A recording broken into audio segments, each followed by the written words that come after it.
The day before my wedding, my mother sneered at me and spat, "Your fiancé picked your cousin over you." She was ready for my breakdown. What she didn't expect was that my fiancé was standing right behind me. And the truth we were about to reveal? It was enough to change everything. Hey, I'm Leah. This isn't a fairy tale. It's messy, real, and scarred with the kind of pain you don't see in happy endings. It's a story about surviving a family that should have protected me, and how I built a better one for myself. I was 6 when my father left. I don't mean he got in a car and waved goodbye. I mean one day he was there, and the next, his closet was empty, and so was my mom's heart. She stopped being a mother the same day he stopped being a husband. Her name was Brenda, and she didn't handle abandonment well. Not like anyone does, but some learn to cope, to rebuild. Brenda didn't. She let the bitterness rot her from the inside out, and I became the trash can she dumped all her anger into. Leah. Do the dishes. Take out the garbage. Fold the laundry. I was her maid, her emotional punching bag, her constant reminder of the man who walked away. She'd bark orders from her bedroom or the couch, eyes glued to her wine glass or some meaningless TV drama. Sometimes, when she was feeling nostalgic, she'd tell me how much I looked like my father, how my eyes had the same dull gray as his, how I walked with the same lazy shuffle. She said it with venom, like I'd personally betrayed her by existing. At school, I was the shy girl in thrift store clothes that didn't quite fit, with lunch packed by the school cafeteria, not by a parent. Parent-teacher night?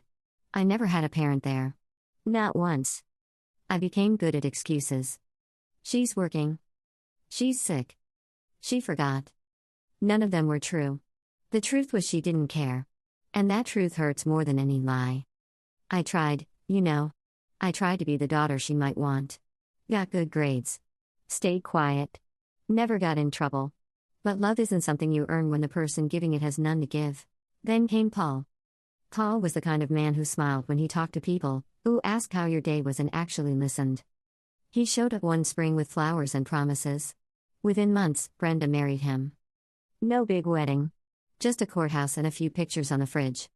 For a brief, flickering moment, I thought maybe, just maybe, this was our reset. And then Maya was born. From the day she entered the world, I became invisible. Maya had Brenda's full attention, her soft voice, her gentle hands, her doting praise. All the tenderness I had begged for was poured into this tiny new life. Leah, take Maya to the park. Leah, stop bothering us. Why can't you be more like your sister? I wasn't her sister. I was her built-in babysitter. Her scapegoat. I tried to bond with Maya. I really did. She was a cute kid, full of giggles and mischief. I'd read her stories at night, sneak her extra cookies, braid her hair. But as she grew, so did her power. She learned quickly that being the favorite came with perks. She'd lie about me stealing her stuff, say I hit her, say I was mean.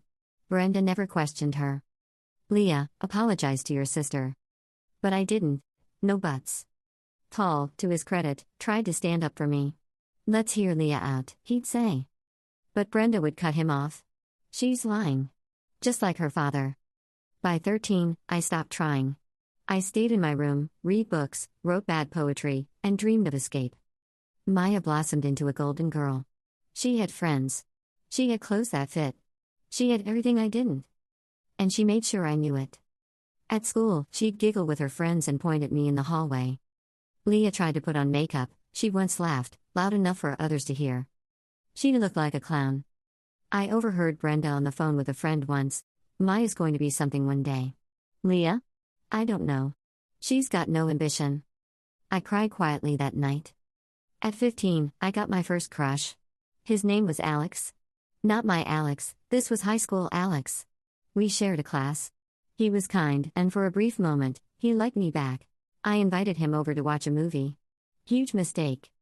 Brenda opened the door, took one look at him, and said, "You can do better, you know." Right in front of him. He left 10 minutes into the movie. He never talked to me again. That night, Brenda laughed and said, "Don't act surprised. You're not exactly boyfriend material." After that, I stopped trying to date. I was too embarrassed to bring anyone near my family. And when I did try again, college guys, kind guys, curious guys, Brenda and Maya would find a way to ruin it. Maya once messaged a guy I liked from my phone and told him I had an STD. I didn't even know until he ghosted me. I confronted her, and she laughed. "You are too easy to mess with." Brenda? Don't be so sensitive. Sensitive. It's funny how people weaponize that word. As if feeling things deeply is a flaw, as if empathy is weakness. College was my escape. I got in with a scholarship, packed my things, and didn't look back. But freedom isn't as clean as it sounds. I still had calls from Brenda, full of guilt trips. You never visit. Maya misses you. Paul doesn't understand why you've cut us out. I visited once. Just once. It ended with Maya crying fake tears because I insulted her cooking, and Brenda screaming that I was toxic. Paul pulled me aside and whispered, "I'm sorry." And I believed him. Paul was the only good thing in that house. And he stayed, for reasons I never understood. Until Daniel. I met him at work. He was a software engineer with messy hair, a crooked smile, and the gentlest soul I'd ever met. He listened. Really listened. Not with judgment or pity. Just presence. He knew about my family within a month. I didn't hide it. His response? They sound awful. But you don't. For the first time, I felt safe. 2 years in, he proposed. Simple. Sincere. In our tiny living room, with fairy lights and takeout. I said yes before he finished the sentence. When he brought up meeting our families, I hesitated. Mine's complicated. Leah, he said, taking my hand, we've got this. Together. He met Paul first. It went well. Paul cried, actually. Said he was proud of me. Told Daniel he was lucky. Daniel replied, I know I am. But Brenda? She took one look at Daniel and switched into her manipulative charm mode. The insults were cloaked in sweetness. She's not much of a cook, you know. She's clingy. Always has been. I worry she'll scare you away. Maya was worse. Fake giggles. Subtle digs. After dinner, Daniel said, they don't deserve you. And then the call came. Brenda called him behind my back. She got his number from a document that accidentally left at their house. She offered me Maya, he said. Said she'd be a better match. More presentable. I couldn't speak. I felt like I was drowning in disbelief. I want to expose her, Daniel said. Show them who she really is. So we did. Daniel wore a wire. Met Brenda at a coffee shop. She didn't hold back. Told him I was broken. Said Paul was her meal ticket. Called Maya their best hope. We played it for Paul. He sat in silence for a long time. Then he stood up and said, I'm done. I want a divorce. I've never seen Brenda speechless before. But that day, she was. Maya screamed. Accused us of manipulating everything. I walked out of that house and never looked back. Daniel and I got married in a quiet garden with our closest friends. Paul was there. So was Daniel's mom, who cried and hugged me and called me her daughter. For the first time, I felt like someone's daughter. Now I'm 32. Daniel and I have a small home in the suburbs. It's cozy, cluttered, and filled with joy. Every photo, every creaky floorboard, every inside joke, this is our life. And I'm 5 months pregnant. A little girl. I've been terrified. What if I turn into Brenda? What if I pass down my pain? But Daniel holds me at night and says, you already broke the cycle. And he's right. Our daughter will never feel like she has to earn love. She will know it like air. Like sunshine. Like truth. Paul visits often. He's counting down the days to meet his granddaughter. He's remarried now, to a woman who laughs with her whole heart. I'm happy for him. Brenda and Maya?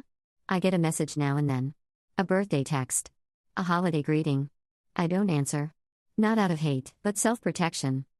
I've learned something. Walking away isn't giving up. Sometimes, it's the bravest thing you can do. I'm not the girl I was at 6 or 13 or 22. I'm stronger. Softer. Wiser. And loved. So here I am, Leah. 32. A wife. A soon-to-be mom. A survivor. If you've made it this far, thank you. If this story stirred something in you or reminded you of your own past, know that you're not alone. Everyone has a journey, and sometimes, the hardest parts lead to the most beautiful places. Feel free to share your story in the comments. And if you want more stories like this, real, raw, human, subscribe to Red Stories. We're here to share, to listen, and to grow. Until next time.